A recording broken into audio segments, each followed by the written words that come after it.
goal of every wrestler is to be world champion, or so it is said. While you should have that mindset, it's also perfectly acceptable to be content that you're living your dream. If you're happy, you're happy. There ain't nothing more important than that. What must be strange though is when you climb to the top of the mountain, get given a big shiny belt, and then when you lose it, realize you hated your entire reign. That's not cool and surely must play havoc with your brain because you worked so hard for this moment and then this moment sucked. Just more evidence that we should always try and enjoy the journey as much as we can. I'm Simon from What Culture, remember to subscribe, and this is 10 WWE Champions who hated their world title reigns. Number 10, Kevin Owens. Right now, Kevin Owens has turned into Stone Cold Steve Austin and is hunting down Shane McMahon to teach him a 1998 lesson. That kind of booking surely must mean a world title run is in his future, and hopefully if it does happen, he will enjoy this one a bit more than when he won the Universal title. As KO himself admitted on Lillian Garcia's podcast, it wasn't as enjoyable as he was hoping when he was given the green light to succeed the injured Finn Balor as the man. Straight up saying that his wife would mention how he was the champion and yet seemed more stressed than ever, it was only in hindsight that he realised that he didn't have the best time and would have done things differently should he have had the chance. Let's hope he does get this opportunity, because hearing Owens say he doesn't remember enjoying it was really sad. He worked for that moment. Given that he's finally working as a babyface, maybe winning the title as he's cheered on like a hero will help. Either way, I'll be making noise for you, Kev. You rock. Number 9, Chris Benoit. In March 2004, Chris Benoit achieved something many people said would never happen when he became the WWE World Heavyweight Champion. On top of that, he did it by defeating Triple H and Shawn Michaels in the main event of WrestleMania. The next day, we were all staring out the window expecting to see a pig soaring through the sky. After this win though, Benoit's run as the guy didn't really set the world alight. No one could fault his in-ring skills, but outside of that, he wasn't really delivering in the way a WWE champion was expected to. Was a lot of weight on his shoulders, as Bruce Pritchard talked about on an episode of his podcast. Speaking about how that side became a learning on the job experience, Pritchard also revealed that Vince McMahon worked very closely with Benoit on this to try and get him up to speed. It never really worked out in that sense and was something Benoit struggled with even if he was constantly having some of the best matches on the card. It soon meant the reign was ended and of course was the last world title run of Chris's career. Number 8, Chris Jericho. As we all know, Chris Jericho became the first ever undisputed champion when he defeated Stone Cold Steve Austin and The Rock in the same night. That is written into folklore at this point. Winning this honor at the Vengeance pay-per-view in 2001, it was quite the surprise at the time, and Y2J held both these titles until WrestleMania 18, where a returning Triple H pedigreed him into the floor. It was an interesting few months. Despite this honor, Jericho himself admitted during an interview with Inside the Ropes that even he thought all of it was terrible, describing it as the and that while he was the champion he'd be featured fourth on the card, he underlined it with the evidence that when all was said and done, he didn't win the title again for 7 years. Really, there was just this feeling that while Chris was now a top guy, he wasn't the top guy, a problem that has affected many a superstar. I mean, look what happened as soon as Triple H won both of these titles. He was presented with a brand new belt. Jericho also revealed that numerous of his ideas were turned down during this period from both WWE and the game, which meant the whole thing was incredibly frustrating. Number 7, Kevin Nash. Then known as Diesel, Kevin Nash was the WWE champion from 1995 to 1996. During all of that, it went pear-shaped under Vince McMahon, which caused Big Sexy to take a contract offer with WCW, jump ship, and help start a war we all still talk about today. Even all these years on, however, Nash knows that his run with this title was not all that great, as he talked about on the WWE Network when he appeared on Legends with JBL. Recalling how he was over like Rover after throwing 11 guys out of the Royal Rumble, Kev also saw it as a reason for his downfall. As the fans went nuts because he looked like a badass, the trigger was pulled far too early on his push, and by the time he was the champ, nobody wanted to see it. It was just overly transparent. Nash would also talk about how hard it was to both chase and win the gold, and admitted the pressure of being the top guy can be equal parts amazing and difficult, depending on the state of the company. As we know, business was not great when Diesel was anointed, and that meant a lot of crap fell right on his head, figuratively.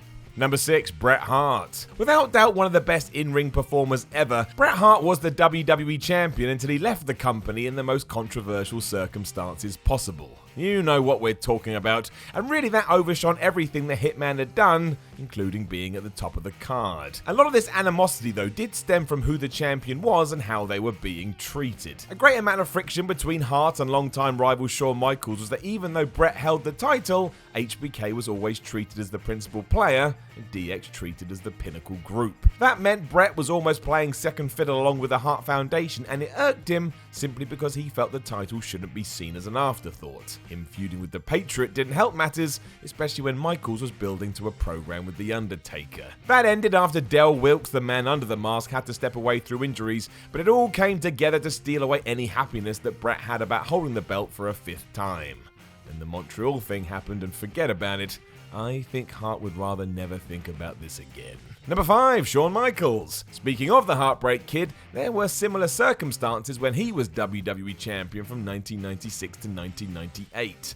Given the title as the Monday Night Wars raged, there were other issues, most notably with Shawn himself. Marred by personal problems and demons, as is the term, it got so bad that Michaels would often just step away from the spotlight, and at one point, he even lost his smile. Hope he checked behind the sofa. Add in lingering injuries and the fact he may have to retire, and it was almost secondary that he was champion. There was just so much else going on. Even in his book, he admitted to being miserable during this period, just trying to figure out how to get to the next thing without making any mistakes. By his own admission, this led to Shawn going through the motions until he finally left the company in 1998 to try and sort everything out. It took a few years, but it's why many say his final world title run in 2002 was far more satisfying, as it wasn't marred by any of these outside factors. Number 4, The Undertaker. In 1999, something weird happened to The Undertaker, because he joined the occult. As you do. Mark Calloway himself has said in interviews he didn't enjoy the gimmick or the storyline that much, but we did see the Ministry, complete with the Brood, Viscera and the Acolytes, go all demon on us and start sacrificing other wrestlers for a higher power. This was not the WWE's best stuff. At Over the Edge that year though, Taker did win his third WWE title when he defeated Steve Austin, but obviously this victory was overshadowed by everything that happened with Owen Hart on this evening. There was no way anyone anywhere could have enjoyed a wrestling angle when such a horrible tragedy had taken place. It didn't get much better after this either, as Taker was dealing with a groin injury, which ultimately meant he lost the title and took some time off in September. That's not really a title reign anyone is going to look back on fondly, hence why no one talks about it now. It was a footnote during a very difficult time in the wrestling industry. Number 3, Eddie Guerrero. One of the best performers in history, everybody loved Eddie Guerrero. The only people that didn't were those who just wanted to be different, and you don't count. While Eddie did enjoy a long WWE title run during his career, it did happen at a time when TV ratings were down and the product was struggling from a creative standpoint. We were basically dealing with the come down of the Attitude Era. According to those close to Guerrero, all this meant he put a lot of pressure on his own shoulders and was disappointed when things didn't turn around. He felt it was his job to sort it out, so when it didn't, he beat himself up about it. Speaking to the Sun newspaper over here in the UK around that time, Eddie openly admitted that when you're the champ, it's your responsibility to carry the ball, and that he found all of that incredibly difficult. Not only that, but he just wasn't ready for what happens after you do get given the gold. The worst part of all of this is that if he was able to hold it for a second time, it seems likely he could have used his experience to make a better run of it, but as we know, tragedy struck when he passed away in 2005. Number 2, Sheamus. Never forget that Sheamus is a 3-time WWE champ and a 1-time world champ, and won his first way back in 2009. A pretty damn good list of achievements. He's also held the US title and tag titles alongside Cesaro, so he knows the deal, and yet even he struggled when he won WWE's top prize at Survivor Series 2015, as he himself said when talking to the Mirror newspaper about it. Frustrated that he wasn't allowed to go longer with the belt, Sheamus also revealed that he felt like his legs had been cut out from underneath him. Just as he was getting some steam, all of this was stopped as he realized that his sole job was to try and get Roman Reigns back to where he needed to be. While the Irishman was proud that he was able to do that, it didn't really sound like this was much of a party for a guy who likes to kick his opponents right in the face. As of these words, Sheamus is out with injury, so whether he can come back to have one final run is yet to be seen. I would guess he'd like that very much. Number 1, The Big Show. The Big Show signed one of the largest deals in company history back in 1999 when he inked a 10-year contract fresh off his run in WCW. That ain't too shabby. It went pretty well because at that year's Survivor Series, Show won his first WWE title when he defeated The Rock and Triple H in a triple threat match. It didn't really last that long because the game was able to defeat him on the January 3rd, 2000 episode of Monday Night Raw. That is less than 2 months. Critically, this took a hit as well, as the run received genuinely poor reviews, with Show's feud with the Big Boss Man taking some proper shots along the way. Also, while the Giant would try and regain his beloved, he failed because of course, and was the first man eliminated in a fatal 4-way title match that took place at WrestleMania 2000. That isn't showing you how the company feel about you. I don't know what is. Following this, Show became one big comedy gimmick where he was told to mimic other wrestlers, including Rikishi and Val Venus, and at one point he even dubbed himself Show-Kishi and the Big Show Boski. To be fair, it was kind of entertaining, but a million miles away from what a WWE champion would do. Know of any other WWE champions who hated their world title reigns? Let us know in the comments below, and don't forget to like, share, and subscribe. Then head over to WhatCulture.com and read yourself some articles, and follow What Culture on Twitter at WhatCultureWWE.